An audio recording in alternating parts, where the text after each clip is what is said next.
Love, at its core, is not just a feeling. It is a decision to value another person beyond your temporary emotions. On a day like Valentine's Day, many celebrate romance, gifts, and affection, but the deepest form of love is sacrificial and patient. Forgiveness belongs to this kind of love. Real love is not proven when everything is perfect, but when wounds exist and the heart still chooses grace over bitterness. Forgiving someone who hurt you doesn't mean what they did was right, it means you refuse to let their wrong control your peace or your future. True love heals more than it remembers. And yet, what happens when love is wounded by betrayal instead of strengthened by it? One rumor, one lie, one life changed forever. Tony's careless words push Amara into silent pain, and the consequences are only beginning. Sit back, relax, and watch how one moment of pride unfolds into a story of love, hurt, and truth.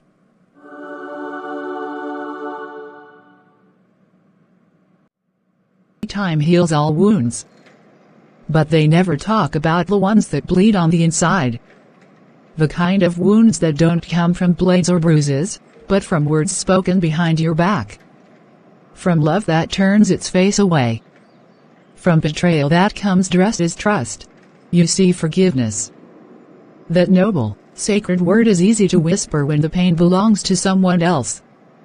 But what do you do when the person who broke you was the very one who once held your pieces together? What do you do when the lie wasn't from a stranger, but from a friend who once knew your every scar? This is not a story about weakness. This is not about letting go too soon. This is a story about fire. The fire that burns when the heart is cracked open. The fire that whispers revenge, screams for justice, and trembles at the sound of mercy. It is a journey from fury to freedom, from bitterness to something bigger. And in the end, the question still stands. Why should I forgive someone who hurt me? Tonight, we ask, not for answers, but for honesty. Watch. Listen. Remember. Because at some point in our lives, this question will belong to all of us. The betrayal. Amara. There you are. I've been running around trying to find you. I practically sprinted back from the mailbox. Guess what I have? The results. The official bulletin from the Future Leaders Scholarship. Can you believe it? They've mailed physical copies and uploaded the final list online too. I already checked, well, skimmed, but I stopped myself before I saw your name, because I wanted us to do it together. This is it, Amara. Your moment. You've waited for this for so long, we both have. Come on, please tell me you already checked your email. No, I haven't opened it. I saw the notification hours ago, maybe more. It's been sitting there in my inbox like a shadow I'm avoiding. I know what you're going to say. That I'm overthinking. That I should be confident. But Faith, it's not that simple. Every time I get close to something that matters, something I've poured my soul into, I feel this tightness in my chest, like life's warning me not to dream too big. I can't explain it. It's like hope and fear keep fighting inside me, and I don't know which one I'm supposed to listen to anymore. Amara, you've been fighting for everything since you were a child. When your dad walked out, when your mom worked double shifts just so you could stay in school, you never once let the darkness define you. You've always stood up taller, even when you were shaking. This scholarship, it's not just about money. It's about everything you've survived, everything you've overcome. You didn't just submit an application. You submitted a testimony of who you are and who you are becoming. You deserve this more than anyone I know. So don't let fear stop you from seeing the good that could be waiting. Dear applicant, we thank you for your interest in the Future Leaders Scholarship. After careful review, we regret to inform you. So that's it. It's over. What? No. No, that can't be right. Are you sure? Let me see. I read it, Faith. It's not a glitch. It's not a typo. I didn't make the list. The thing I've been holding my breath for. It slipped right through my fingers. But you were one of their strongest candidates. Everyone said it. Your GPA is pristine. Your essay was phenomenal. I mean, I read it, Amara. It brought me to tears. I thought, if they don't pick her, then the world's upside down. That's the thing, isn't it? The world is upside down. And we just pretend it's not. Wait a minute. No. No. Oh God. What? What is it? Tony. Tony? What about him? He always looked like a model student. But you can't build a future on stolen words. He plagiarized. I saw the source. People like that don't deserve recognition. He tagged the scholarship board. He used my name. He accused me of plagiarism. In public. No. Amara, that is to be a mistake. Tony would never, I mean, this is Tony. You've been friends for years. You practically built your academic life together. He read my final draft, Faith. He called it inspiring. He told me I had a gift. He said, you make truth feel like poetry.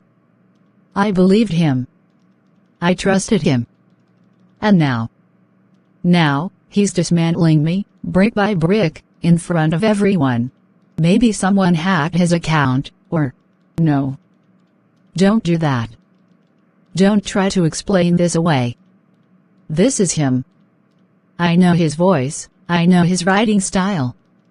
He even referenced things we talked about privately. He knows what he's doing. He set this up. And he didn't just ruin my chance at a scholarship. He ruined my name. He painted me as a fraud. And the worst part? People are believing him. Why would he do something like this? Why now? Because people like Tony can't stand watching others rise above them. He wore friendship like a costume. But inside, he couldn't handle the idea that I might shine without his help. That I could win something he didn't hand me. It wasn't enough to see me succeed. He needed to be the reason I failed. What are you going to do? I'm going to fight. I'll gather every email, every draft I ever saved. I'll trace every version of my essay. I'll show them I didn't steal a single word. I'll expose him. The world will know what he did to me. And he'll never get the chance to do this to anyone else. Amara. I know this fire inside you. I've seen it before. And I know it's trying to protect you. But please, don't let it turn you into someone you're not. Who am I now, Faith? Because right now, I don't even recognize the girl in the mirror. The one who trusted too easily. The one who believed in loyalty and honesty like they were unshakable truths. Tony didn't just lie, he shattered something sacred in me. And don't ask me about forgiveness. Don't. Because in this moment, that word feels like a cruel joke. Then don't forgive him today. Don't pretend you're not angry. But when the fire burns out, and it will, I want you to ask yourself. Is holding on to this pain the same thing as healing from it? You don't have to answer now. Just promise me you'll ask one day. Forgiveness, what a delicate word to throw at a heart that's still bleeding. Believe me, all these will surely pass away. Betrayal rarely announces itself with thunder. More often, it arrives as a whisper, a subtle shift, a shadow in a once shared light, a silence where there used to be laughter. In the delicate architecture of human trust, even the smallest fracture can splinter an entire foundation. But what happens when that fracture is not accidental, but intentional, when harm is not a byproduct of ignorance, but the consequence of envy cloaked in silence? Why should I forgive someone who hurt me? is not a tale of simple conflict. It is an excavation of the human soul under pressure, the kind of pressure that reveals not just who we are, but what we are capable of when our insecurities collide with someone else's light. We will meet Amara and Tony not at the beginning of their friendship, but near its brutal unraveling. Here, on the school campus they both once called safe, the past and present collide. Words that should have uplifted have instead been used as weapons. Amara, wronged and defamed, stands at the edge of confrontation, not for vengeance, but for voice. Tony, the silent architect of her public humiliation, is about to be called to account. This is no ordinary argument. It is a reckoning between ambition and integrity, pride and remorse, friendship and betrayal. The scene does not ask the audience merely to take sides, but to enter into the messy middle of moral struggle. It asks us to confront a question many carry but few dare to speak aloud. What do we do when the person who hurt us once held our trust in their hands? As the golden light of the late afternoon filters over this confrontation, we are reminded that truth is rarely simple, that pain often wears the face of someone we once called friend, and that the path to forgiveness, if it ever arrives, must first pass through the fire of honesty. Prepare to enter the space where rage meets restraint, where guilt begins to stir, and where healing, though still distant, first begins its painful, necessary call. Let the confrontation begin. The confrontation. Tony. We need to talk. Right now. Before I lose the last bit of restraint I have left. Hey. What's going on? Are you alright? You look well, I don't know. Probably upset? Upset? Tony, let's not waste each other's time with fake concern. You know exactly why I'm upset. You made sure of it. You wrote it. You posted it. You tagged them. You dragged my name through the mud and made sure I'd be left to suffocate in it. And now, here you are, pretending like you don't know what I'm talking about. I'm not here to play detective. I'm not here to ask why you did it, not yet. I'm here to tell you that I know. I saw it. I read every word of what you wrote about me. She plagiarized. She stole. People like her shouldn't be given opportunities. You weaponized your words, Tony. And you pointed them directly at me. Okay. Okay, Amara, slow down. You're blowing this out of proportion. I didn't mention your name explicitly. I was just making a general point. People copy essays all the time, and... Stop it. Just stop. You think hiding behind vague language makes you innocent? You think that because you didn't say my full name, nobody knew who you were referring to? You mentioned my essay's title. You referenced the quote I ended with, a quote only you knew I was planning to use. You timed the post on the same day the scholarship results came out. You weren't subtle. You were calculated. You wanted them to doubt me. And they did. Congratulations. It wasn't like that, Amara. I was upset.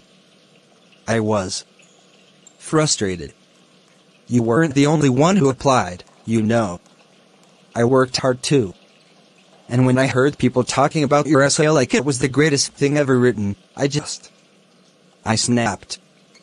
I didn't mean for it to go this far. I was venting. Venting? You destroyed my reputation to vent. You cost me a life-changing opportunity, something I poured months into, something I sacrificed sleep and sanity for, because your ego couldn't handle my success? Do you have any idea what that scholarship meant to me? That was my escape. That was my way forward. My mom works 15-hour shifts at the hospital just to keep the lights on. I promised her this would be the year everything changed.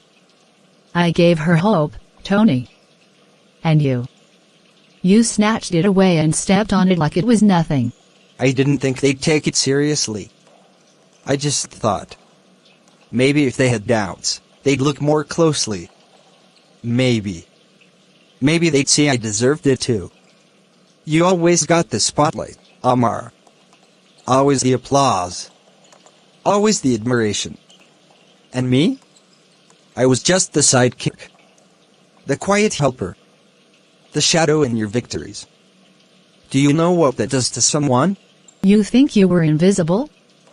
Tony, I gave you credit at every turn. When I succeeded, I dragged your name into the light with me, not because I had to, but because I wanted to. I believed in you. I rooted for you. I defended you. Even when others said you were too proud, too cold, too competitive, I said, no, he's loyal. You weren't my sidekick, Tony. You were my friend. At least, I thought you were. I didn't know it would feel like this. When I saw your name off the list, I thought I'd feel victorious, vindicated, somehow. But all I feel now is this sick, hollow weight inside me. I wake up with it. I go to bed with it. I didn't destroy your future, Amara. I destroyed something inside myself too. I don't know who I am anymore. That's the thing about betrayal. It doesn't just hurt the person who's wounded, it scars the one who did the wounding. Tony, I don't hate you. I want to. But right now, I just pity you. Because somewhere along the way, you stopped seeing me as a friend and started seeing me as a threat. And that shift, that's what killed what we had. Is there anything I can do to fix this? I don't know. Maybe one day I'll say yes. Maybe one day forgiveness will find me, not because you deserve it, but because I won't want to carry this pain anymore. But today, I choose truth. I choose clarity. I choose to rebuild what you tried to break. Without you. I already submitted this to the scholarship board. They'll see the truth. I don't know if it will change anything. But at least I'll know I didn't stay silent while you erased me. I'm sorry. Sorry isn't enough. But it's a start. And for now, I'll walk on without vengeance. But also without you. Bye for now. After the confrontation, there is not always closure. Sometimes, there is only the echo of what was said, what was left unsaid, and what was irreparably changed. Echoes at home will unveil a different kind of battlefield. Not one of words exchanged in the open, but of emotions wrestled with in private. The dust of Amara's confrontation with Tony has barely begun to settle, yet the ache lingers. Betrayal, once exposed, does not vanish. It settles in the bones, in the breath, in the spaces we return to when the world goes quiet. The setting shifts from the cold open walkway of a school campus to the warm, familiar walls of home. But even here, safety is not automatic. Amara may be surrounded by love, but love cannot always erase pain. It can only offer room to feel it, speak it, and, if the heart is willing, begin to heal. Here, in this intimate scene, Amara turns to the one constant in her life. Her mother. Not for solutions, but for anchoring. For understanding. For the sacred space where vulnerability is not weakness, but survival. We witness the raw emotional aftermath of betrayal as it collides with the questions no one else can answer. How do I move forward? How do I let go? Can I forgive? And should I? This scene is not about confrontation, but reflection. It's about the quiet courage it takes to admit that you hurt, and the greater courage it takes to even consider the path of forgiveness. Through the rhythm of mother and daughter, we see the first glimmers of something deeper than justice, healing, not just for what happened, but for what it threatened to undo inside Amara. As the walls of home absorb her anguish, and the arms of a mother remind her that she is still whole, still worthy, the seed of forgiveness is quietly planted. Not fully grown, not yet ready to bloom, but buried deep in soil softened by truth. Now, let us return home, to the place where echoes do not merely haunt, but sometimes begin to heal. Echoes at home, I heard the door slam, and the silence that followed it said more than words ever could. Bad day, my child?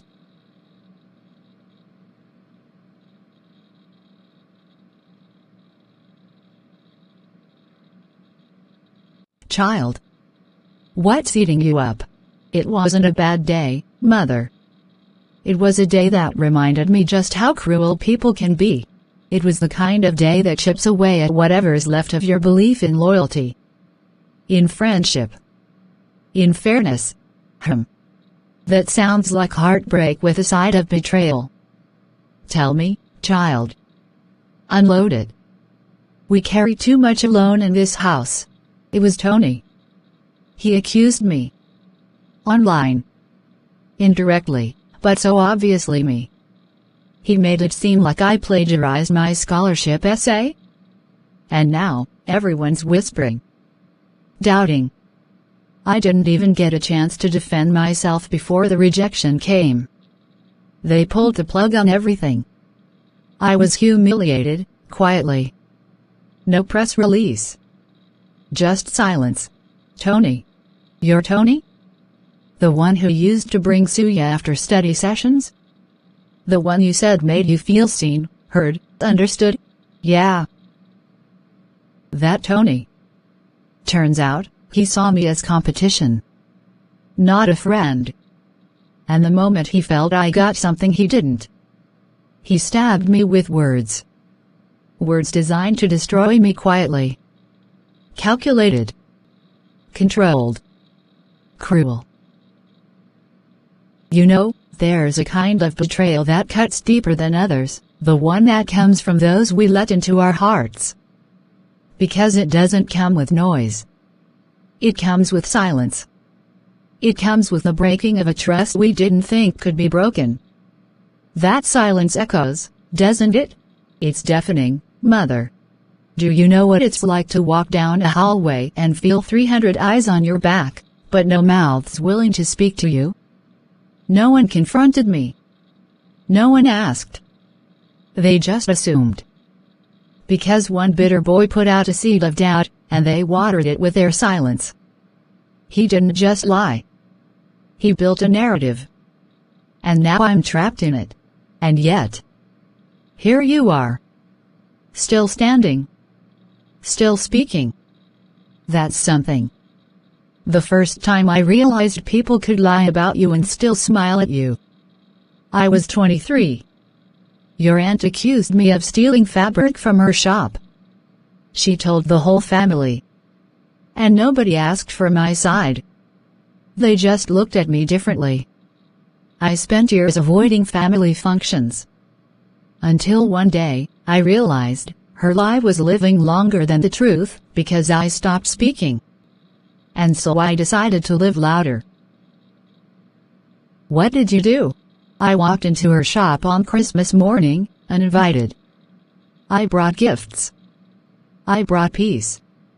And I brought receipts, literal ones, proving the fabric was mine. I didn't go to accuse. I went to expose the truth without venom. You see, child, the truth doesn't always fight back with noise. Sometimes, it stands tall and lets shame unravel the liar. So you're saying I should just show up at school tomorrow like nothing happened? No. I'm saying you show up with your truth, and your dignity intact. You don't pretend it didn't happen. But you don't let the wound become your wardrobe either. Let your presence say, you may question me, but I will not question myself. But what about Tony? What if he gets away with this? What if no one ever holds him accountable? Life has a way of balancing scales, Amara. But it doesn't always happen on our schedule. Tony's actions are bricks in the house he's building for himself. But your response is the blueprint of the house you're building. Which one do you want to live in? I want to live free. But I don't know how to forgive him yet. Every time I close my eyes, I see his betrayal.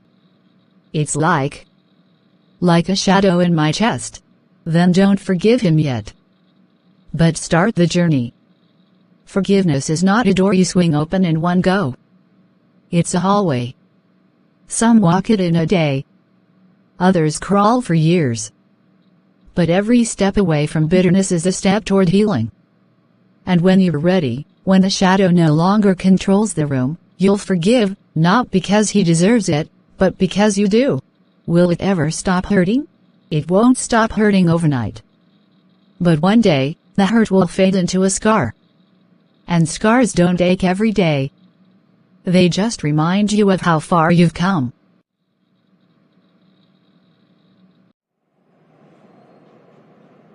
They say time heals everything. That distance dulls pain. That silence means peace. But what do they know? They don't know what it's like to walk through hallways that used to cheer your name, and now swallow your footsteps like you never mattered. They don't know how heavy a heart gets when it carries both truth and loneliness. They don't know how betrayal doesn't scream, it whispers, in voices you trusted. In friends who changed direction when you needed them to stay still. I used to think that if I followed the rules, worked harder than everyone else, spoke kindly, prayed daily, forgave easily, that somehow life would be fair. Life isn't a math equation. You don't always get what you earn. Sometimes you get what someone else thinks you deserve. I wrote that scholarship essay 16 times. I deleted paragraphs until my laptop overheated. I stayed up rehearsing answers to questions no one asked. Because I thought, this is it. This is how I change everything, for me, for my family, for every girl who's ever been told you're too much. But someone I thought was my friend, someone I studied beside, shared jokes with, lent my pen to, decided that if he couldn't win, then neither could I. No confrontation. No warning. Just a post. A clever, manipulative post. No name, just enough detail to make it clear. And just vague enough to make people doubt. And so began the unraveling. Whispers turned into side eyes. Side eyes turned into silence. Silence turned into shame. And all the while I kept thinking, this isn't fair. Someone will defend me. Someone will see the truth. But no one came. Not at first. Because it's easier to let the storm pass, than to stand in it with someone who's drowning. And so I asked myself, why should I forgive someone who knew how much this meant to me and still chose to destroy it? Why should I let go when they never once said sorry? Why should I move on when everyone else gets to move forward while I carry the bruise? This is not just about a scholarship. It's about the moment when trust broke. When the foundation cracked, and no one noticed. It's about what happens after the rumor dies. After the laughter fades. After the hurt hardens. It's about me, learning to rise with broken wings. To speak again when my voice has been silenced. To forgive. Even when forgiveness feels like surrendering. So if you're listening, not just with your ears, but with your heart, then walk with me. Through every whisper, every wound, every truth denied. Through every lie that tried to redefine me. And maybe, just maybe, you'll understand why I stayed silent for so long, and why I can't anymore. Shadows and seeds. Winning by deception may give you the prize, but it costs you your peace. There is no celebration in stolen glory.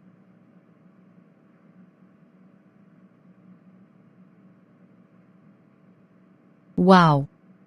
He's not naming names, but we all know who that's about. Tony is clever, he doesn't need to say it. He lets the words do the stabbing while his hands stay clean. Honestly, it's poetic and brutal at the same time. And true. You can't build your future on fake foundations. That scholarship panel must have found out something shady. Why else would she lose it so suddenly? You know, I always found Amara kind of intense. Like she had something to prove. Maybe that pressure finally cracked her. It's always the ones who act perfect that end up with the messiest secrets.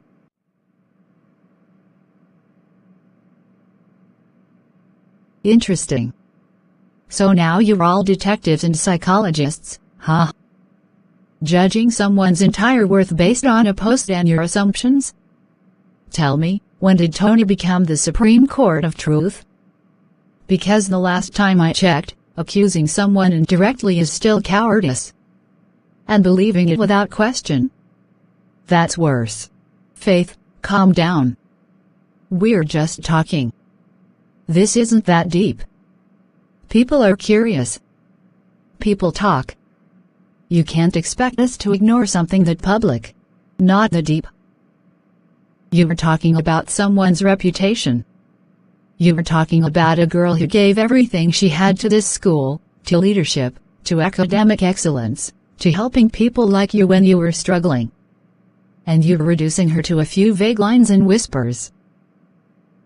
Look, we didn't make anything up. Tony said it, not us.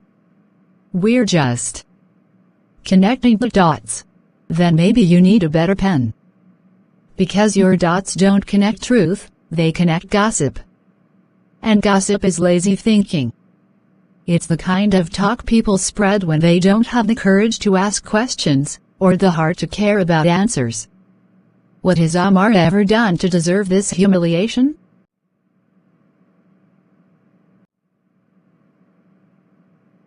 Apparently. I was too ambitious. Too present. Too visible. Too excellent. That's the real crime, isn't it? When I walk down this hallway now, I feel it, the shift. The way conversations pause as I pass, the awkward silences, the side glances. I used to walk here with purpose. With pride. Now I walk like I'm trespassing in a place I helped build. You all think Tony's words are truth wrapped in poetry. But what they really are is venom hidden in velvet. He didn't need to say my name. He knew you'd fill in the blank, and you did. He planted a whisper and you watered it with your curiosity until it grew into a lie that choked my identity. I didn't cheat. I didn't manipulate. I earned that scholarship. I bled for it. You think I slept through the nights you partied? I was studying. You think I skipped meals because I was vain? I was budgeting time I didn't have. You think I smiled because life was easy? I smiled because I had to, because this place only respects success with a smile. But here's what you never saw. The self-doubt. The nights I cried into my pillow because I felt I was never enough. The pressure to be everything, student, leader, friend, example. And still, I never cut corners. Never. So when Tony, who couldn't beat me fair and square, decided to wound me with words, he counted on your silence to help finish the job. I saw you. I didn't always speak. I didn't always engage. But I saw you, late in the library, papers scattered, eyes red, pushing past exhaustion. I remember wondering how someone could carry so much weight and still walk straight. I saw the truth. And I said nothing. And for that, Amara, I'm sorry. Silence isn't always neutral. Sometimes it's complicity. And I won't be silent anymore.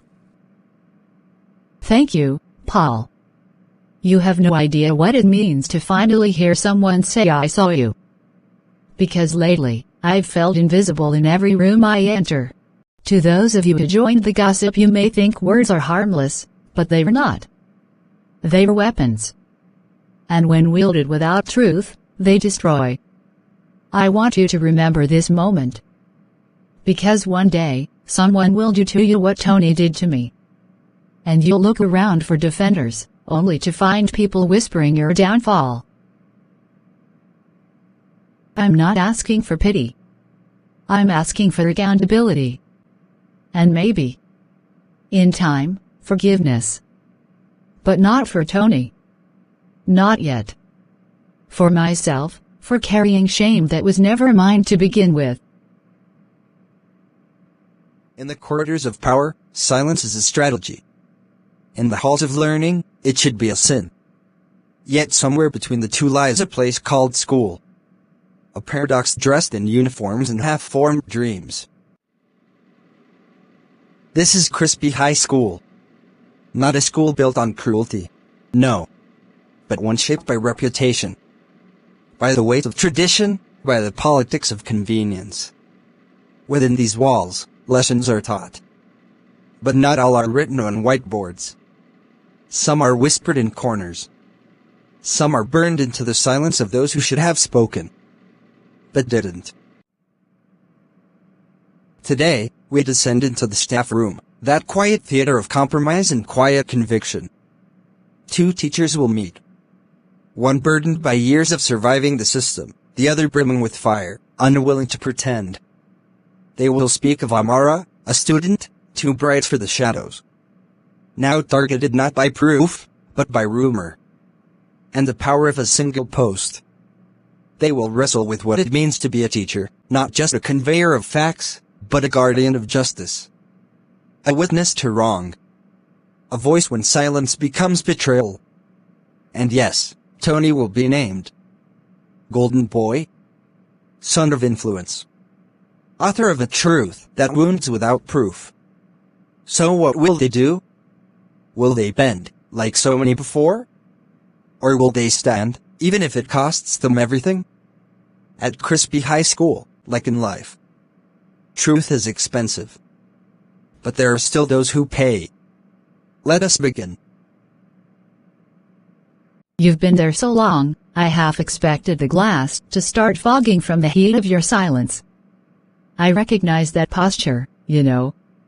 It's the one we all adopt when what we feel doesn't line up with what we're allowed to say. They're whispering about her again. Who? Amara. Even the junior students who weren't in the room, who don't know the story, who barely know her name. But they've heard just enough to feel confident in her destruction. Do you know how hard it is to teach moral instruction to a class that thinks the truth is optional? That lies are just creative storytelling? That reputation is disposable if enough people say the same thing, loudly enough, for long enough. Yes, I know. I know too well. There was a time, not so long ago, when we had a girl much like Amara. Bright. Focused. Respected. And then came a scandal. A whisper. One teacher's suspicion became another teacher's certainty. The students caught the scent of blood and circled like wolves. The truth died in silence. She left the school midterm. Nobody even gave her a goodbye. And that's exactly what I'm afraid of. Because I see the signs again. I see Amara holding her head high, but her shoulders carry something unnatural for someone her age. Not just shame. Abandonment. Every corridor she walks feels colder. Not because of what she did, but because no one wants to touch the truth. Even we, the supposed mentors, the guardians of character and truth, we speak in whispers. We ask, did you hear what happened? But no one asks, what can we do about it? Madam Lucy. The world we teach in is not the world we imagine when we speak about right and wrong. You're right, we are shepherds. But this institution, this whole system, it's a maze of politics masquerading as purpose. Do you think I don't want to defend her? Do you think I haven't lain awake these past weeks, thinking about that post Tony wrote, how elegantly destructive it was? He didn't lie, no. But he wrote the kind of truth that only tells half the story, the half that condemns, not redeems. And now the administrators are quiet. The head is silent because Tony's father funds a new library block. And Amara, well, she has no donor behind her name. Only merit. Only integrity. And in this climate, that's not enough. Then what are we even doing here, Madam Grace? If truth is not enough, if a student's future can be shattered because she lacks political backing, if we let the young see us choose comfort over conscience, what are we teaching them, truly? You've read more books than I've lived years. So tell me, in all the literature we teach, when does the hero ever stay silent in the face of injustice and come out proud? Never. Not once. Whether it's Antigone, who defies a king for what she believes is divine law, or Okonkwo's tragic downfall, rooted in the fear of appearing weak, we see again and again that silence, when truth is dying, is not virtue. But knowing that and acting on it, those are not the same. You young, fierce, still burning with the flames of idealism. I admire it. I envy it. But I've also seen good men broken for standing too tall in a room built for kneeling. And yet, that's the kind of room I want to break. Let me burn, if that's the price. Let me burn, but not while she drowns. Because I don't want to be the kind of adult who tells a bright girl to be brave, and then disappears when her light is attacked. I want Amara to know that not every adult chooses convenience. That at least one of us was willing to stand beside her, even when it costs something. You're a better teacher. And braver. All right. Let's write that report. Let's document what we've seen. The pattern of behavior. The silences. The complicity. Let's speak the truth, not for vengeance, not for rebellion, but because it is right. Even if the board frowns. Even if the head calls us idealists. Even if Tony's father threatens to withdraw his funds. Because someday, when these students are old enough to remember, I want them to say, there were teachers at Crispy High School who chose truth when it was hard. That's the legacy I want. Not test scores. Not plaques. But students who remember that in their darkest moments, we were a light. Let's be brave together, Madam Grace. They say the walls of a school remember everything. The laughter. The footsteps. The tears behind restroom doors. The rumors that spread faster than fire. The silence that follows the burn. At Crispy High School, reputation isn't just something you build, it's something others can decide for you. With one post, one whisper, one cleverly phrased sentence, you can be crowned or crushed. And when you're crushed, no one rushes to pick up the pieces. I know. Because I've lived through the quiet kind of pain, the kind that wears a smile to class, nods politely at the very people who believe the lie, and still shows up every morning, hoping to feel seen. They applauded him. They called his words brave, artistic, raw. But I knew better. I knew the truth behind every line. And yet, I said nothing. Not because I couldn't, but because I didn't want to become the villain in someone else's story. Just to defend my own name. It's strange how silence can feel like dignity one moment, and like suffocation the next. But today, something is different. The same stage that once applauded the half-truth is now the place where he says he's ready to tell it whole. Maybe it's too late. Maybe not. But I know this. When truth stands naked before a crowd, even the proud must learn to listen. So here we are, in this hall of uniforms and expectation. The banner behind him reads integrity, character, excellence. I've stared at those words so many times, wondering if anyone really meant them. Maybe today, we find out. Good morning, students. This assembly will not follow the usual rhythm. There will be no club updates, no announcements about sports or excursions. Today, we pause for something far more important, charter. In every school term, there comes a moment that defines the kind of community we truly are, not in theory, but in practice. Today is such a moment. We are not gathered to shame or to sensationalize. We are here because one of your peers has chosen to speak. Not because he was forced to, but because silence would have been easier and far more dangerous. Truth is not tidy. It does not always come dressed in neat sentences or perfect timing. But when it arrives, we must listen. Master Tony Anthony, come out.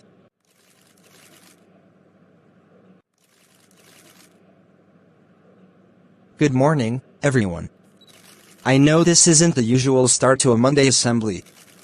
And I know most of you would rather hear announcements about sports or inter-house competitions. But today, I'm not here to entertain you. I'm here to tell the truth, finally, fully. Some of you remember what I wrote, the piece that got shared, reposted, quoted like it was scripture. You called it profound. You called it brave. But it wasn't. It was cowardly. It was a polished weapon. It was an indirect assault hidden behind pretty language. That post was about someone I once respected, someone who didn't give me the response I wanted, and instead of facing my own feelings, I decided to punish her in the most public way I could think of. I didn't name her, but I made sure you knew who I meant. I dressed my ego in poetry. I let my disappointment become defamation. And while you clapped for me, she suffered in silence. Amara, you didn't deserve what I did to you. You didn't deserve the rumors, the isolation, the whispering in the corridors. You didn't deserve to have your character questioned because I couldn't handle rejection with maturity. You've been graceful. Too graceful. Your silence has spoken louder than my words ever could. And I don't expect you to forgive me. But I needed to say, before every face here, I was wrong. Not just wrong. Cruel. I know some of you thought I was standing up for something. I wasn't. I was hiding behind language, because the truth was too ugly to admit. I was a boy who got hurt. And instead of healing, I decided to harm. To the students who laughed, reposted, and encouraged me, I ask you to look inward. We're so used to gossip being part of the culture that we forget it has a body count. Reputation is a fragile thing. Once shattered, it rarely pieces together the same. To the teachers who stood by silently, I don't blame you. I understand the politics, the hierarchy. But I hope my confession forces us all to ask, what are we really teaching, if our silence teaches complicity? To the administration, I'm ready to face whatever disciplinary action you decide. I'm not above consequence. In fact, I welcome it. Because what I did damaged more than one person, it damaged the moral fabric of our school. We're in a school that teaches values. But values don't mean anything if we abandon them when they become uncomfortable. So today, I strip away every pretense. I'm not here as the poet. I'm not the head of the literary club or the voice of the yearbook. I'm just a student. A young man who made a terrible mistake. And who's trying, even if it's clumsy and late, to make it right. Thank you. Thank you, Tony. The truth is rarely pleasant. It is rarely easy. And it is even more rarely spoken when it risks your reputation. But it is in moments like this, raw, imperfect, uncomfortable, that we glimpse the very purpose of education. Not to raise perfect students, but to raise honest ones. There will be a disciplinary process, yes. But there will also be a process of healing. Because just as actions have consequences, so too must our community learn the art of restoration. We cannot undo the pain caused. But we can start the work of acknowledgement, accountability, and maybe, just maybe, forgiveness. Students, teachers, let this moment be when we remember. Not because of shame, but because of what it means to finally face truth I together. was never planning to speak. I thought, if I kept my head down, if I waited long enough, the truth would eventually speak for itself. But I've learned that silence is a language too, and when you don't control its narrative, others write it for you. So, here I am. Not because I want attention. Not because I want revenge. But because if someone else is brave enough to confess publicly, I owe it to myself not to let that moment float away unspoken. Do you know what it feels like to walk into a room and sense the temperature change? To hear the air shift when your name is whispered, just below the volume of accusation? To be innocent, but watched like you're guilty? To hold your composure so tightly, it strangles your own emotions? For weeks, no, months, I lived like that. I didn't cry in public. I didn't protest. I didn't point fingers. Why? Because I've seen what happens to girls who defend themselves too loudly. We get called dramatic, bitter, emotional, vengeful. We're told, just ignore it. Don't give them the satisfaction. Or worse. Maybe there's a little truth in what they're saying. So I said nothing. I swallowed the rumors like dust. And carried the weight of other people's imagination like it was my own truth. But every silence has a breaking point. And mine has come. What Tony said this morning took courage. And yes, it was overdue. But even overdue apologies have value. Not because they fix everything, but because they mark the beginning of something honest. He hurt me. He disappointed me. He took something sacred, my dignity, and painted over it with doubt and metaphor. But do you know what hurt more than Tony's words? Your silence. The silence of friends who stopped sitting with me. The silence of classmates who didn't ask if I was okay. The silence of teachers who looked away. Every ignored moment was a thread in the rope that nearly broke me. But here's the thing. I am still here. I am still standing. Still breathing. Still believing that people can change, not because it's easy, but because it's necessary. Forgiveness is a strange thing. It's not an eraser. It doesn't wipe the past away. It doesn't say, what you did is okay. Forgiveness is not weakness. It's not forgetting. It's not naivety. Forgiveness is a decision. A powerful, painful, freeing decision to stop letting someone else's wound dictate your worth. It's not about them. It's about you. About choosing peace when resentment is easy. About walking forward even when your legs still tremble. And so, Tony, I forgive you. Not because it's easy. Not because I'm over it. But because I choose not to be bound by the bitterness that could have chained me. And because I believe that healing, real, lasting healing, only happens when we refuse to live in the shadow of what hurt us.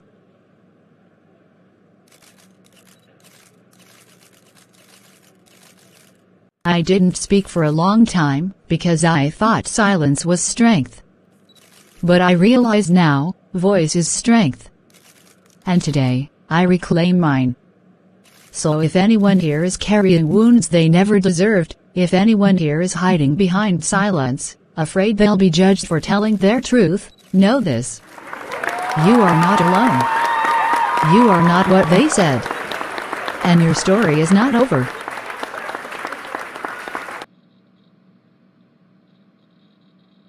Dear cherished viewer, thank you so much for spending your precious time with us today. As you go about your day, we want you to remember this. You are not alone.